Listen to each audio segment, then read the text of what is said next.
Welcome to Sacred Success Salon, where we are redefining what it means to be successful, diving deeply into owning your power, living your purpose, and claiming your prosperity. My name is Anna Kowalska. I am your hostess, and today it is my pleasure and privilege to introduce you to Kimberly Sherry. Hello, Kimberly. Hello, my honor. Thank you. Thank you for being here. And let me introduce you to our viewers. So Kimberly is an international energy healer, money energy expert, and frequency alchemist. I love that. She is a #1 best-selling author. She's also a speaker and spiritual mentor. In 2012, after 25, I always say this wrong, ayahuasca journeys. Ayahuasca. See, I'm like, I always say it wrong. Kimberly broke through Dr. David Hawkins' scale of human consciousness. As it was outlined in his book, she created a new scale that goes to infinity to access even higher realms of awareness with infinite possibilities of joy, love, and bliss. And she outlines those possibilities in her upcoming book, Access Your Ultimate Power, the Blueprint to Infinite Intelligence.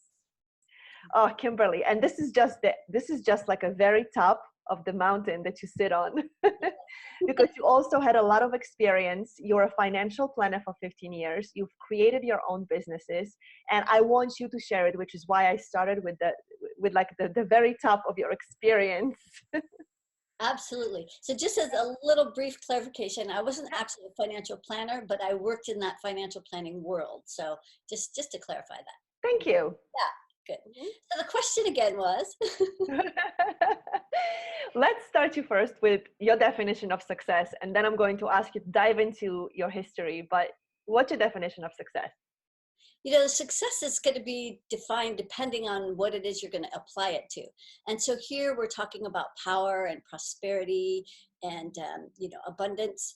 And so to me, it's more about how you feel. Like when you feel really fulfilled in life and joyful and you're not worrying and you're not stressed out, to me, that's success, just briefly. Love it. Perfect. Yeah. Awesome. So share with us the whole part that I skipped through, that is your experience and how you got to where you are, this whole new frequency, which is so exciting to me. Yeah. Well, I'd have to say just very briefly, first off, is that I was not born into wealth in any way, shape, or form. I grew up on welfare, very poor. And so a lot of really deep old programs around that. And so I always struggled with money and just, that martyr, working really hard and all of that. But there finally came a point. I had lost my retail flooring store, had to file for bankruptcy. And here I was, an energy worker, body worker, healer. And to me, it just never made sense why some people thrived easily and effortlessly with money. And most people, of course, struggle and suffer. And I knew that there had to be an energetic reason. So I made it my mission to just first to discover with myself. And then I was able to apply that with other people. So there's basically 3 things that I would say that I really applied to create the outcome of where I am now. So one is all my years of energy healing, energy work. I did that on myself. I also used Dr. David Hawkins' scale that he outlined in his book, Power versus Force. That scale only went to 1,000, but I used that for about 4 years. And I found ways to be able to bring those vibrations high, until I finally, with the help of plant medicine, which I would say is probably the 3rd thing, plant medicines really helped to open me up to new realms, new possibilities, new ideas that I could then apply to all of this. And I was able to break through his scale, as you mentioned. So that was a lot of ayahuasca journeys, a lot of working with the shamans deep in the Amazon jungle in Peru. And so those 3 main things, managing my energy, working with the Hawkins scale, so measuring things. You can't, the most important part of any map is the part that says, you are here.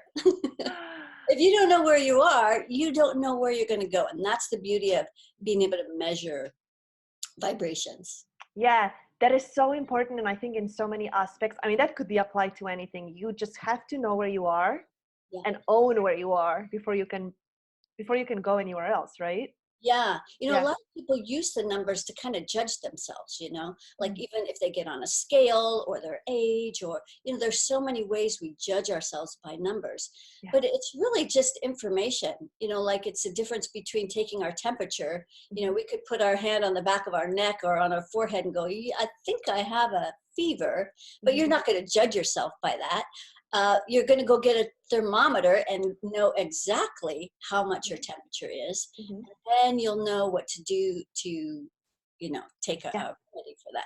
Yeah. So critical. That's really great. Numbers are really just information, and it applies to anything, including money. It's just information. Yeah. It lets you know where you are. There is such a freedom already in that. Yeah. We don't have to be judged by that, but those judgments are a different story. Yes, that's a whole other conversation for sure. So what I wanted to specifically focus on with you is the conversation around power, because that's what you're writing a book about. Right. And that's one of the pillars of our salon. So yeah, I definitely want to talk deeply about power with you. So could you define the power in a way that you see it? I'll describe the power of a woman. So I believe the power of women has been confused with the power that men have and use. And so the new paradigm that I see women stepping into is a power that's minus the anger. A lot of women are using that as fuel. A lot of women are confusing that for passion, and it can be fuel, but it's certainly not passion. So this power, when we can step into our voice, that's the biggest part of really stepping into our power, is stepping into our voice that's really coming from our heart, from the depths of our heart, minus the fear, minus the anger. That is when women can really step into their power. Wow. So, okay, then we have to go into anger, because I love that you just said many women confuse anger for passion. How do we know if we are then in anger or if we're being passionate? Well, I can know by measuring. So let me just talk a minute about anger, because most people, when I say that they have, like, say 50% angry energy running through their energy field, they'll say, "I'm not angry." So you're not going to really feel that angry energy at 50%. You're going to feel it when it's up around 95, 100%. Then you're going to say, "Yeah, I'm angry. I'm pissed." Yeah. But at 50%, you're still going to attract people that are angry. You're still going to feel frustrated, annoyed. You know, like when I first discovered I measured my anger, it was at 50, 55%. And that's exactly what I thought. Well, I'm not an angry person, but I always felt annoyed, and I hated sitting in traffic. And, you know, I could easily just, you know, get pissed off. And so, but this anger, when you're carrying that around constantly 24/7, it's really hard on your nervous system. And then when you speak, your words pass through that angry filter. And then maybe you're not saying what you had intended, and it gets a little distorted. Well, that's not quite what I meant, but, you know, so that's, the anger is really going to influence and kind of shadow everything you do in your life, even at 50%. And is this anger that we haven't expressed at some point, or we took on from where did it even come from? Well, yeah, there's a long history of that. Well, this is a really important part that I talk about in this book that I'm writing, is that a lot of the anger that women are feeling are, one, not theirs, and two, it's residual energy from lifetime after lifetime after lifetime of being pushed down, suppressed, killed, most of which happens at the throat, being killed for speaking our truth, stepping into our power, knowing things that maybe other people didn't know, just basically, you know, owning our gifts and owning our power, and people felt threatened by that. Yeah. So all of that residual fear is still in our energy field. But of course, the beauty is that it can be found, it can be eliminated. Mm-hmm. And that doesn't mean that you can never get angry again. So I just want to make sure that people understand that. You're just going to be able to use it only when you need it. So you can go from 0 to 100 just like that when you need it. But you're not going to be lugging it around all the time and just always on edge. And yeah, so it's a little different. That is so wow. It just gave me access to something, because, well, first I want to go back to something you said, women knowing something that other people didn't know. Are you referring to intuitive gifts? Yes, you're okay, like, I want to be clear. know a lot more than we even want to admit. Yes. People are going to think I'm crazy, you know. So. Yep. Yeah, and I know that a lot of the women who are watching are intuitive, are gifted, and a lot of them deny themselves that gift, and because of those reasons, right? Like, people would think I'm crazy. Well, and they're afraid of their power. You know, they start bumping up against those old energies. And it feels like, without any rational sense, like I could get killed if I speak up. Like it feels that like pushed down. And so those are the old residual energies that need to be cleared. Wow. And then we carried in I'm afraid to even ask you what my energy measure is right now. How do we measure it?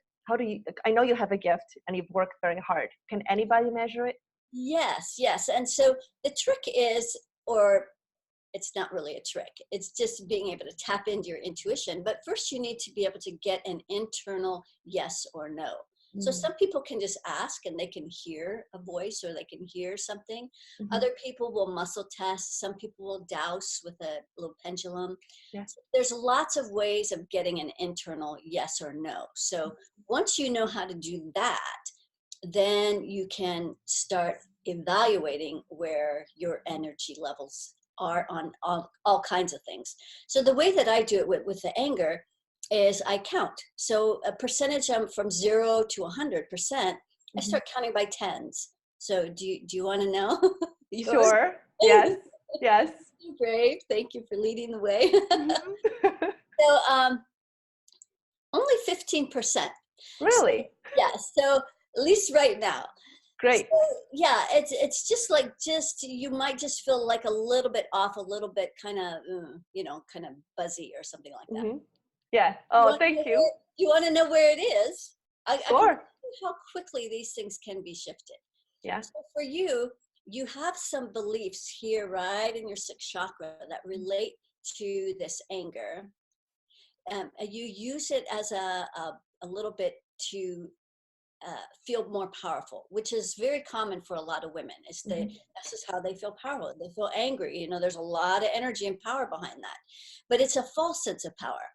And so this is why I'm of the belief and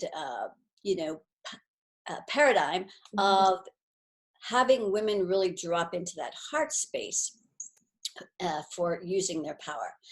So you want me to help you clear it real quick, or do you want to save this for something else? Oh, no, let's do it. And is there a way for our viewers to participate in this?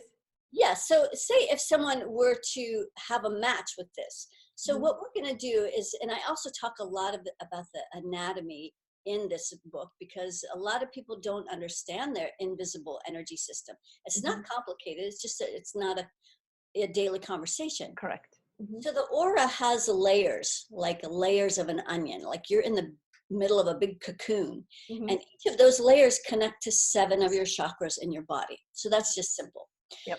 So for you, in this 6th chakra right here in the middle of your forehead, this is where most of your beliefs live. If you go out to that 3rd layer, it's the layer that's connected to your power source. And we're just going to pull that energy in to the core of your 6th chakra, right in the middle there. And then we're just going to send that down through the central core channel. It's kind of getting stuck at your solar plexus. I feel it there. Yeah. Yeah, it's like, because this is where you use it to like make things happen. Like maybe things don't happen until you get mad at yourself. That is, things don't happen until I get mad at myself, and I don't get things from people. This is the way I've operated, and I know it. I know it recently. I don't get things until I get mad at people.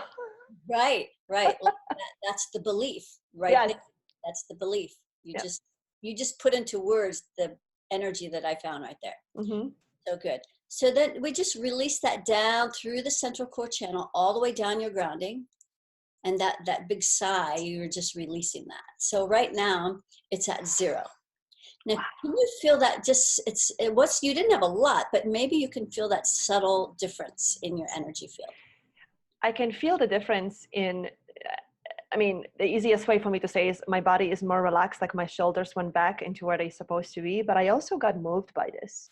There was something that moved me about it. Yeah. Like a little emotional. Mm-hmm. Yeah. Oh. And sometimes it's like saying goodbye to a friend that you like just really trust, and like don't leave me. What am I going to do without my anger? And so the paradigm and the shift is, and it doesn't happen overnight, and it's like taking baby steps in this new direction of using our voice to ask for what we need, say what's working or not, setting really clear boundaries. Because if you think about the times that we get angry, it's because we didn't feel heard, and we didn't get to ask for what we need, or nobody listened. And so then things get bottled up. And then the frustration and the anger just builds. So when we can start making a clear path to having our heart-centered voice, then we can really we won't have any reasons to be angry. Yeah. And again, the difference is that when we lead with anger, it's this false power. Yes, absolutely. Yeah. And when we no longer have this anger in our aura and in our being, then we can just clearly state what it is. And that's our power, right? Clearly state what it is that we need, what it is that we want, what's not working, what needs to change. The power right? of voice. Yeah. The power of voice. Yeah. Wow. Yeah. So, wow, like I'm literally having an experience right now. Thank you. I hope that our viewers, I hope you guys are feeding off of what's happening here, because I'm having an experience right now. Yeah. Well, let me just add to this, because the voice is such a challenge for so many women, because there have been so many lifetimes being killed at the throat. Now, if you think of all the ways that you could be killed, how many of that happens right at the throat? I mean, you can have your throat slit, the guillotine, choking, break your neck, on and on and on. And so that's why it's also very common for so many women to have thyroid issues. That's all right here in the throat. So. Oh, wow. Yes. And especially I see this very much connected to intuitive gifts. Right. Women who are gifted intuitively, and not necessarily psychic, but they have certain access to wisdom, to some kind of wisdom to share, and they just will not talk about it. Yeah. Yeah.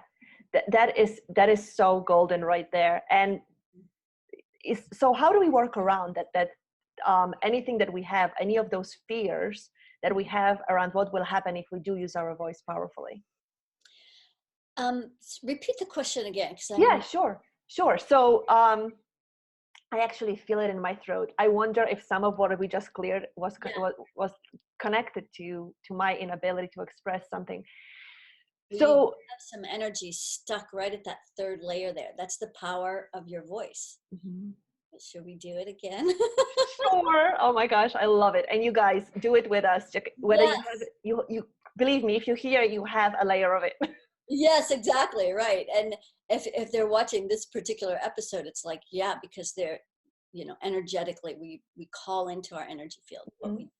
So this is what all you would do is you would just imagine, where the third layer is out in front of your throat chakra. And you could do this both front and back. Just imagine. I like to do sideways like this, like imagine myself here, front, back, and then just pull in that energy So this is what I'm doing for you, pulling in that energy to the core of the throat. It's getting stuck on that second chakra. Can you feel that fear? Mm-hmm. Yeah. Yep. And you have good grounding. So we're just going to just slowly pull that energy into the core of your throat so it can just go down your grounding.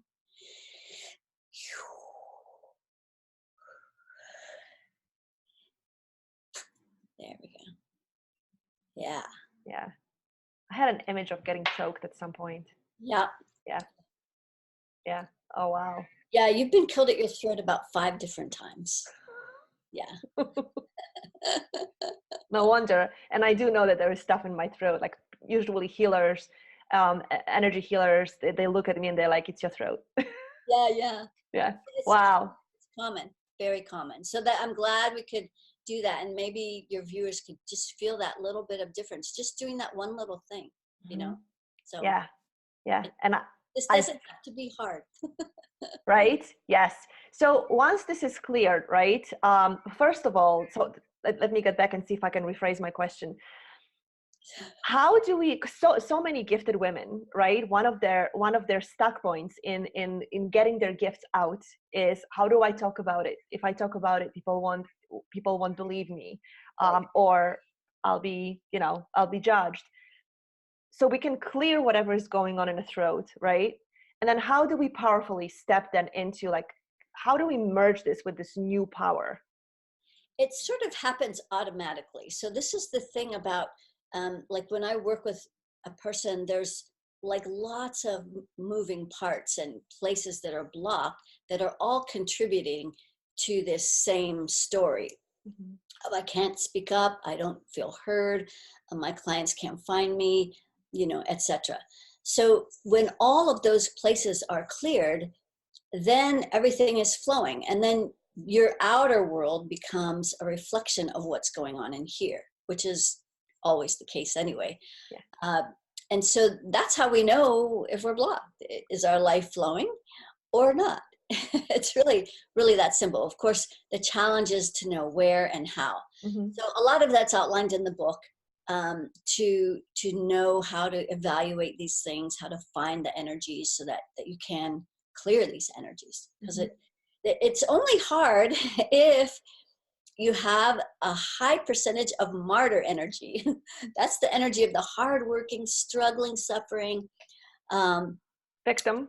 Yes, and that's another energy. And so those things can be measured: martyr, victim, shame, where your clients can't find you, anger. Yeah. All of those things can be measured, found, removed, and then you just, it's like automatically things start to happen. It's not like you have to try. Your world just starts reflecting the new. That's the effortless feminine approach. Masculine is all about going outward and chasing and forcing and pushing, and the feminine power is magnetic. Things come to you effortlessly when you're in your feminine power. Oh, I love that. That's so beautiful. And this is why we would want to clear the anger, because we will keep attracting anger, right? If it's in our space. Absolutely. And it's a low vibrational energy. So you can't have the best of both worlds. So, have all this angry and then expect to be manifesting prosperity and abundance. Those are like opposite energies. Right. Oh, that's so perfect, because my next question was going to be the frequency. And like literally right now what I'm experiencing is a blank slate. Kimberly, whatever you did, it's blank slate. That happens, when you start pulling these old programs out, sometimes you're like, Yeah. there can be detox symptoms. This is not like for kidding around. This is right. Big things. Yeah. Act responsibly with the tools that you have available to you, for sure. Yeah. And take responsibility for your well-being. I always say that. For sure. And what you create, which is everything. Oh, wow. Yeah. So let's talk about it, because you create from the frequency. Is this true? Like, do you create from the frequency that you are? And I read somewhere you wrote, I don't know if it's in the exercise we'll be sharing or the chapter, but you wrote somewhere like the fear and anger prevent us from having what we really want. Right. because they're low vibrational energies. And usually what we want is at a much higher vibration, you know, joy, prosperity, abundance, adventure, you know, bliss. All of those things are up here. And then fear and worry and anxiety is way down there. So it's like, there's a gap there. Do we have to climb step by step, or is it possible to go from here to here? It's possible, but doing that big of a jump, I find, is really hard on the body. So there's some people who will do that. Like my mentor, he had a couple near-death experiences to get to where he is enlightened. You know, personally, I don't want to do like that kind of, you know, big jump. I kind of like to do baby steps, but I'm constantly jumping into the fire because that's where I find my growth and expansion. So, you know, here's the main thing is to know is that you're in charge. You know, if you want to bite off a big thing, a big piece, then, you know, be ready for the big shift that's going to happen. I remember working with this one client, and she was a little bit reluctant and, you know, had kind of a big ego, didn't really want to ask for help. And but she was in really high, massive amounts of martyr energy, like 95% martyr energy, and just really struggling. But at the same time, you know, had a hard time changing.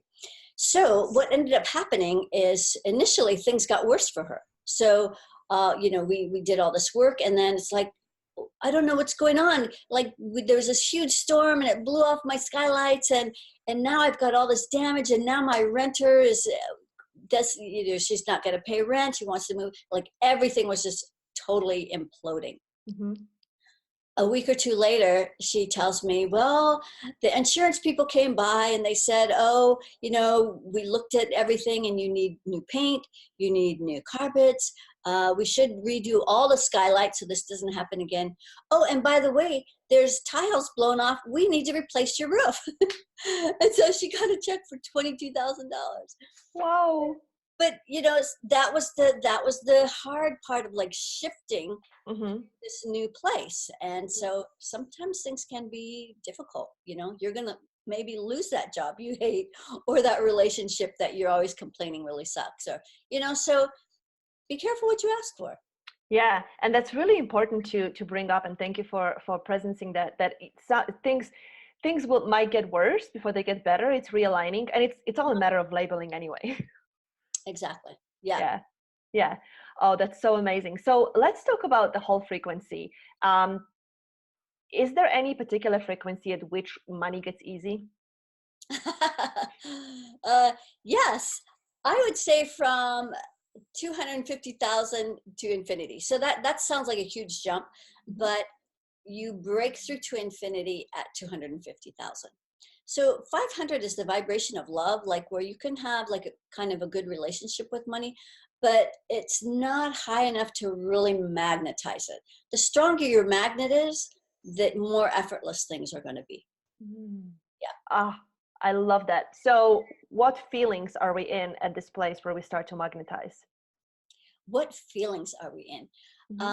Effortlessness. Yeah. And joy. You know, you're like, if you have most of the women I suspect are entrepreneurs, coaches, healers, and you know, you are excited and passionate about what's next, and you have new inspirational ideas that just go, whoa, you know, that's $1 million idea, but then you start taking the actions, the effortless actions. So I like the idea of, you know, having a full busy schedule, but it's not hard. You just keep taking your next effortless action. Yeah. So it doesn't mean that you don't do anything. It doesn't mean that you just sit there like a magnet. Right. You're not just meditating under your money tree, waiting for money to fall on your head. You still have to implement plans, strategies, and taking actions, but it doesn't have to be hard. Yeah. You still have to do stuff. Yeah. And I like that how you said it, you're excited about what you're doing, like bring the excitement to what you do.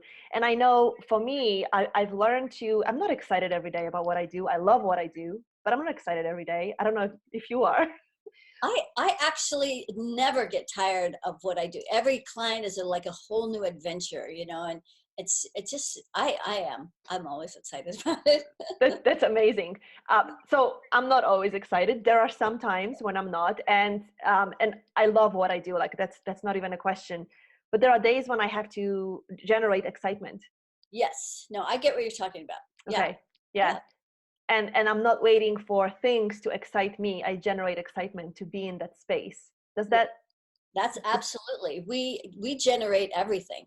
We are generators. So whether we're generating inspiration or Mhm. love or excitement or adventure, this is where it all happens. And you know that's really a good point too, because so many people are going outside to find the joy, to find the love, to find all those things, Mhm.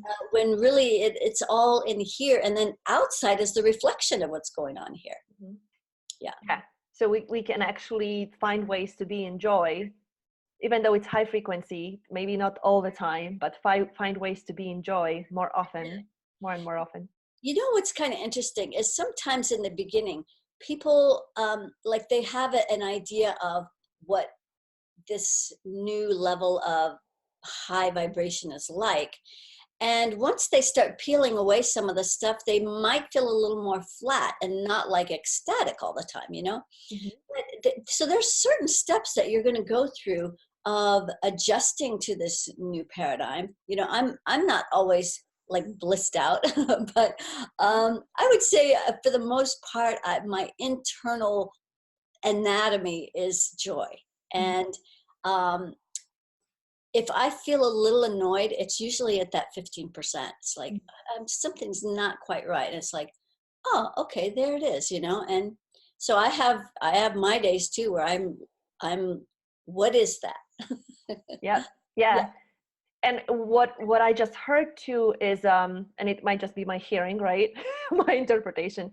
When we clear, the more we clear out all this other stuff that's just always lingering, whether it's anger, fear, resentment, like any of those lower vibration feelings, the more we clear them out, the more we can be in whatever is happening in the moment, like the current anger. And then we can see what it's caused by. Right. Yeah. Being in present time, in that present moment is super key to creating any changes for the future. It's only in the present moment that we can create any uh, changes for future anything, you know. So Mhm. when you're in the future worrying about what could happen, you're not in that present moment. Mhm. And then when you're beating yourself up about all the regrets and things that coulda woulda shouldas, you're not also not in the present moment. Yeah. So that's really a mindful practice of noticing where you are. Am I there? Where am I present? Mhm. And super important mindful practice to pay Yeah. attention to.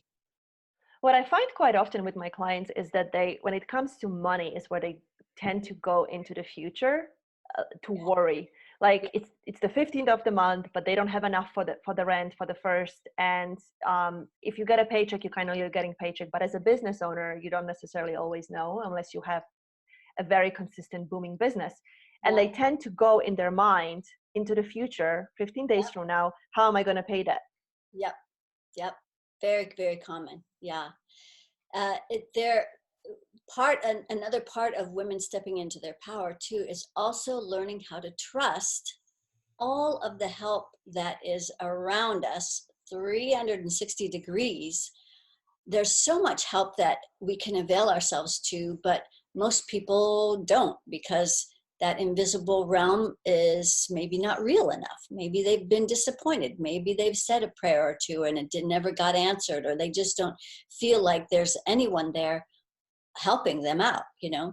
Mhm. So that's a whole nother thing that can also be addressed, as learning how to strengthen that ability to trust the outer spiritual realm, but also our own higher power, and trusting ourselves. So it's all practice and just getting better and better at learning how to trust yourself. Yeah. Oh, you just definitely touched upon something really important. Yeah. Trusting life, trusting universe, and trusting yourself are the three things that I usually Yeah. yeah, that I stress are really important. So how did you begin to trust yourself? I mean, with your, you know what it's like to own a business, you know what it's like to be in bankruptcy, and then you know what it's like to be where you are. Yeah. How does one begin to trust, how do we begin to trust ourselves, to know that it's like to go through this evolution?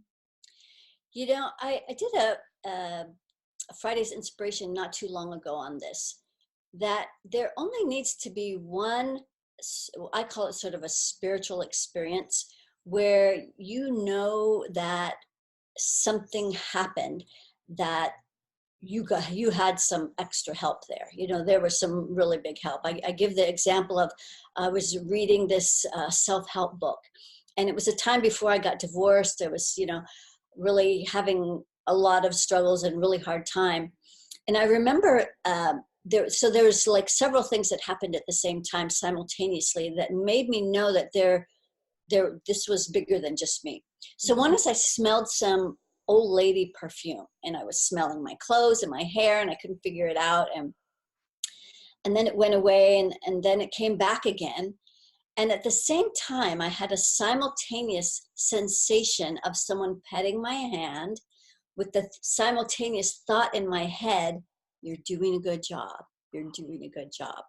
I just burst into tears because, you know, that I needed something really big like that to, and so I often reflect on that. And, you know, I've built over time just more and more of those kinds of experiences. And I've seen on the other side of the veil on plant medicines. And so I know how much help is out there.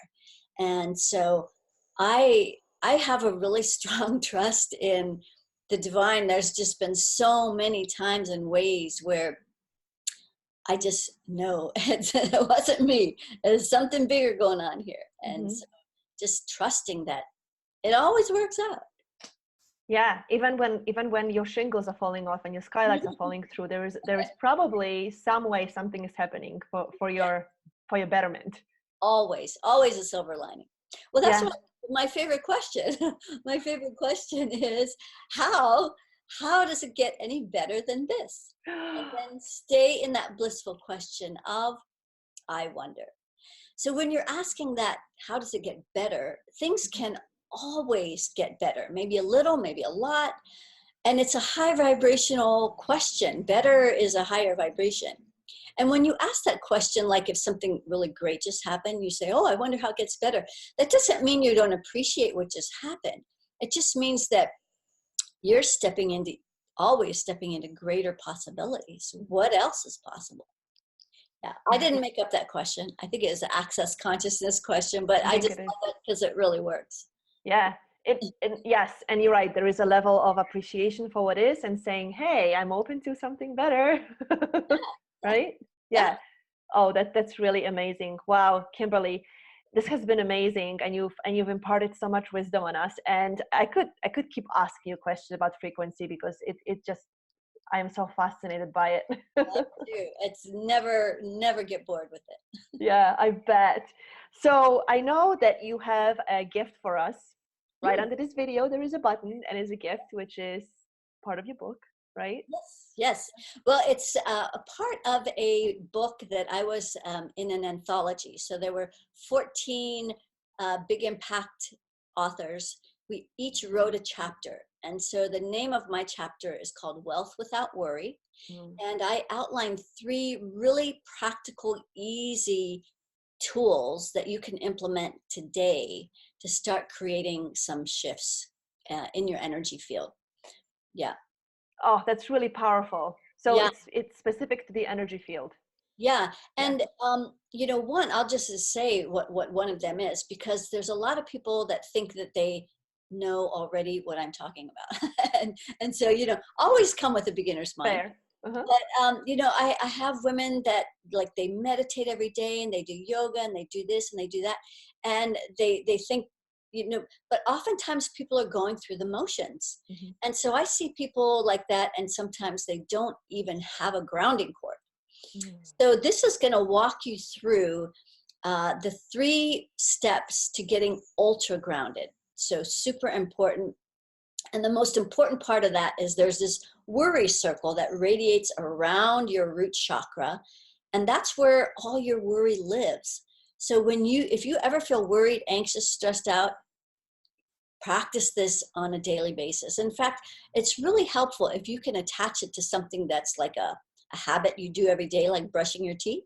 Put a Post-it on your mirror and say, okay, grounding, so you're brushing your teeth and you're getting grounded at the same time. You can stand and do this grounding thing very easily. Yeah. Oh, that is so generous. And I agree with you. I have a practice. I constantly ground, which is probably why you sensed my grounding cord, because that's something. Yeah. Something I do on a regular basis. So that's really a tremendous tool. And that's just one of them. So you guys make sure and download Kimberly's gift, because it's going to make a difference. Now Well, I was just thinking one other one, just to kind of get these guys a little bit excited about this. Is a lot of people are blaming other people for not giving to them, like in relationships or with money or whatever. But they're actually blocking their own receiving. And so I explain in there how that's possible and how you can open your channel to receive more easily. Yeah. That is so perfect. We need to have a whole other interview, because yes, that receiving part is a whole big conversation. But I'm so grateful that you actually are making it available in your gift. So you guys make sure and go and download it, check it out, and then practice it, actually implement it. Yeah. And when you do, you can come back. We have a Facebook group. You can come back and report on what worked, what didn't work, where you're confused, and we can walk you through it. That would be amazing. And I also have a second link. If you go underneath Kimberly's bio, now I asked for something super special from you, Kimberly. Yeah. You have this amazing program that started me on this whole conversation about anger and fear. And there is a tiny investment of $7, and I made an exception of making it available because it's so amazing. Yes, and $7 is like, you're gonna go to Starbucks, or you just make it simple. Yes. And it's packed with good stuff, right? It is. I already started doing it, and it literally was like, oh my gosh, this is so simple, and it makes so much sense. And it's probably why my anger is at 15 today. Yeah, it was probably at 50 yesterday. There's a pretty good chance. Yeah. So make sure you download the free gift. And if you want more support with clearing your anger, there is a link underneath under Kimberly's bio that allows you to go into that program and go through it. Fear. Anger and fear. Yes. Two huge things. Like there's like, you don't want to start making more money or amplifying your money energy until you get this stuff cleared, because money amplifies everything. And so that's why sometimes the people, they'll get a big windfall, but then they have all this worry and fear in their root, and it's like, oh, let's get bars and guard dogs, and so yeah. Yep. Absolutely. Yes. I'll get rid of the money because of all the fear and discomfort that they feel when it really they could have just cleared it to begin with. Yeah. Yeah. Oh, that's so amazing. Oh, thank you, Kimberly. It was such a rich conversation. Thank you for the experience. It was my pleasure. You're a great interviewer too. Oh, thank you. So before we part our ways, I do have a closing question. And the question is, part one, what would you like to say to yourself 5 years ago? So you now, if you could say something to yourself 5 years ago, what would it be? 5 years ago, not to worry, that everything always works out, and that you're just going to keep going upward and onward. And I can't wait to see where the next 5 years will lead me. Well, part two, what would you like to hear from your future self 5 years from now? So yourself 5 years from now says something to you now. What would it be? I'm so glad that you did all those things. You practiced what you preached and you stepped into your power, your ultimate power, so that more women and more people can do the same. Oh, so beautiful. Thank you, Kimberly. Thank you. Thank you for showing us and being an example of what being powerful truly means. My pleasure. Thank you for sharing your wisdom. Yes. And you guys, will see you at the next conversation. Bye for now.